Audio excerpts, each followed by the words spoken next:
todos estos días he pensado mucho en una frase que siempre me ha parecido notable, nada menos que de Juan Carlos Onetti, en El Pozo. Juan Carlos Onetti dice: no hay peor mentira que contar los hechos, todos los hechos, sin su alma. Es verdad.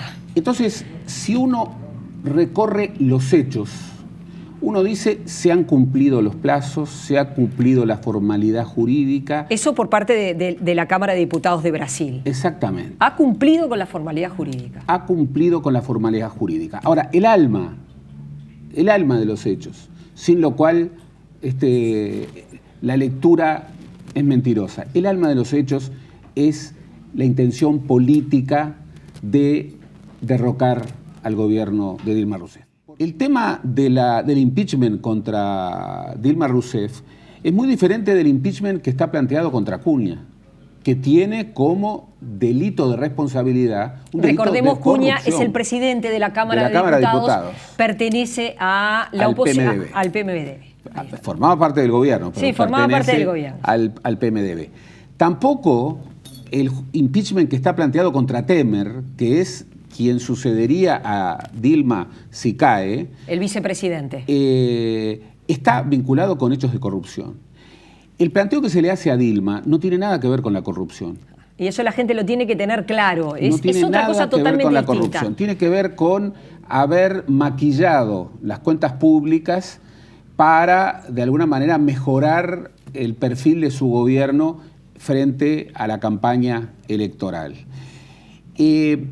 Eso, lo que está en discusión, es si eso implica un delito de responsabilidad, que es lo que dice la Constitución brasileña, que es lo que habilita el proceso del impeachment. El Partido de los Trabajadores y el gobierno han planteado una y otra vez que eso no implica un delito de responsabilidad y que si no hay delito de responsabilidad, el impeachment se convierte en un giro golpista. ¿Qué es lo que hace la oposición? La oposición afirma que eso es un delito de responsabilidad. El Supremo Tribunal, que todavía no se ha expedido sobre la sustancia de fondo, que viene a ser la Suprema Corte de Justicia de nuestro país. Exactamente, no detuvo el proceso del impeachment, pero tampoco dijo sobre que la razón jurídica es una razón válida. En puridad, lo que hay es un proceso que sigue las formalidades, pero cuya alma es una decisión política de derrocar a la presidencia, a la presidenta. Y esto vuelve a plantearnos un tema que es un tema crucial. Es un tema crucial para la democracia y para la democracia en Sudamérica. Lo que vimos el otro día, ese circo siniestro que vimos el otro día con la votación de cada uno de los diputados, revela que no hay acuerdo de régimen en Brasil. Y esto se está reiterando. Y eso es muy grave. Es gravísimo. Nosotros tendemos a naturalizar que eso no puede ocurrir. ¿Por qué? Porque uno de los patrimonios fundamentales del Uruguay es que en el Uruguay hay acuerdo de régimen. Hay acuerdo de régimen. No basta que en el Parlamento haya mayoría opositora, por ejemplo, para derrocar al gobernante. Entre otras cosas porque no es un régimen parlamentarista.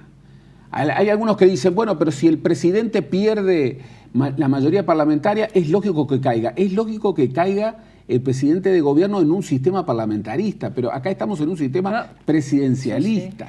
Sí. Entonces, lo que vimos el otro día, en donde había quienes vivaban como si fuera un estadio y cantaban y festejaban. ¿Qué festejan? El fundamento del voto. Por Dios, por la familia, por mi tía, por mi primo. Por torturadores. Por torturadores. Eso fue muy grave, ¿verdad? Gravísimo, gravísimo. ¿Qué es lo que revela? Y revela un país en donde no hay acuerdo de régimen. Claro, aquí el PT tiene responsabilidades muy grandes, porque realmente Temer y Acuña, que son, como lo ha dicho Dilma, quienes han liderado la conspiración, bueno, eran socios del gobierno del PT. En Brasil tenemos 40 partidos con representación parlamentaria, 23 de los cuales formaron parte de la coalición de gobierno. Entonces eso es muy grave y además de la coalición de gobierno formaron parte partidos de derecha. Y todo eso está nutrido con una corrupción generalizada. Demasiados sapos para tragarse. Exactamente, exactamente. Entonces, bueno, en toda esta situación política inadmisible, que es muy grave para el continente, muy grave, bueno, al PT le corresponden responsabilidades políticas muy grandes, ni que hablar respecto al tema corrupción. Lo que tenemos en Brasil es la primacía de lo político sobre lo jurídico. Lo que tenemos en Brasil es una arremetida política de una derecha nostalgiosa de la dictadura, de una derecha que no tolera 4 gobiernos consecutivos del Partido de los Trabajadores, de una derecha que odia a la izquierda y de un país gigantesco en donde se ha perdido algo muy importante, que es el acuerdo de régimen. Lo que uno tiende a plantearse es que no hay fundamento para el impeachment. Entonces, si bien se cumplen los procedimientos, en realidad, en el fondo, hay un desborde de la institucionalidad y en ese caso, lo que están actuando los parlamentarios es, de alguna manera, una irrupción institucional. Por eso, tal vez la palabra golpe de Estado no sea la correcta, pero que no cabe duda de que hay un desborde institucional y no cabe duda de que falta fundamento jurídico para una decisión que en el fondo es una decisión política de derrocar a un gobierno electo por el pueblo. Bueno, no cabe duda, me parece. ¿Eso es lo que efectivamente va a ocurrir? O por lo menos uno puede prever que va a ocurrir, que Dilma Rousseff va a caer, que va a ser destituida. Y es muy complicado lo que se viene para Brasil y por lo tanto para el Mercosur y por lo tanto para el todos. Continente. Es muy complicado lo que se viene. La situación era muy complicada. La coyuntura económica regional era muy complicada. 2 años de recesión con la previsión de un tercer año que va a ser peor. Una irresponsabilidad manifiesta. Tú piensas que cae el gobierno de Dilma, asume Temer. Temer tiene ya un impeachment que, por otra parte, sí tiene un fundamento jurídico muy claro, un delito de responsabilidad que tiene que ver con la corrupción. Claro. El tercero en la sucesión es Temer. Pero además, en este contexto, faltan 2 años y medio para la próxima campaña electoral. ¿El tercero en la sucesión es Cuna? El tercero en la sucesión es Cuña. Cuña, no, porque dijiste Temer de nuevo, no. No. Temer, vicepresidente. Y Cuña, exactamente. Cuña, y los presidente de la no Cámara de Diputados. Si tampoco y van los a dos terminar. están sometidos ya al proceso del impeachment.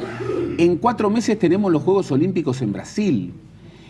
Brasil está en una de las crisis económicas más importantes de su historia. Todo esto en un contexto de inestabilidad profunda del continente. Es gravísimo lo que está ocurriendo y obviamente esto se agrega a un conjunto de luces rojas que ya están instaladas en el continente y particularmente en el Mercosur. Es muy grave lo que está ocurriendo y hay mucha irresponsabilidad política por parte del sistema político brasileño en llevar adelante y no buscar alternativas mucho más juiciosas. En algún momento, por ejemplo, se planteó un acuerdo que era un acuerdo de régimen, de decir, incluso trascendió que Dilma estaba favorable, que hubiera una renuncia conjunta de Dilma y de Temer y una convocatoria, que está prevista en la Constitución, y una convocatoria a elecciones anticipadas. Bueno, eso hubiera sido un camino mucho más legítimo, mucho más claro.